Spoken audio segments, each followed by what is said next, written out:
Everyone, চলো একটা mini ব্লগের সাথে। তোমরা জেনেই গেছো যে রবিবারের গল্পটা কিরকম থাকে। দিশাকে নিয়ে চলে এসেছি ওর অ্যাক্টিং ক্লাস এখানে দিয়ে। বিভৎস গরম হচ্ছিল, কিন্তু আশেপাশে এটিএম দেখতে পাচ্ছিলাম না, কোনো ব্যাংক দেখতে পাচ্ছিলাম না, দেখতে পেয়েছিলাম হচ্ছে হলদিরাম। তাই এখানে ঢুকে ঠান্ডার হাওয়া খেতে খেতে খেয়ে নিলাম লস্যিটা খাওয়ার পর তো যা অবস্থাটা হলো, ঠিকঠাক লাগছিল।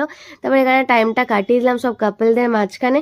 আর তারপরে চলে এলাম দিশাকে নিতে। সেদিন ছিল ওর রেজাল্ট বেরিয়েছে। রেজাল্ট নিয়ে এবারে কোথায় যাবো? হ্যাঁ হ্যাঁ, তোমরা ঠিকই ধরেছো, চলে এসেছিলাম মন্দিরে, কারণ রেজাল্টটা তো দেখাতে হবে। তো এখানে দেখো একটা পুচকুর সাথে দেখা হয়ে গেছে, আমি পরে পোস্ট করছি কার সাথে দেখা হয়েছিল। তো চলো দিশাকে আগে খাইয়ে দিই, দেন আবার ওর ডান্স ক্লাসে যেতে হবে। এখানে চলে এলাম ডান্স ক্লাসে। আর ওগুলো একটু টায়ার্ড হয়ে গেছিলো, তো ওর জন্য একটু আমি আবার এই ওয়ারেসটা আনতে গেলাম।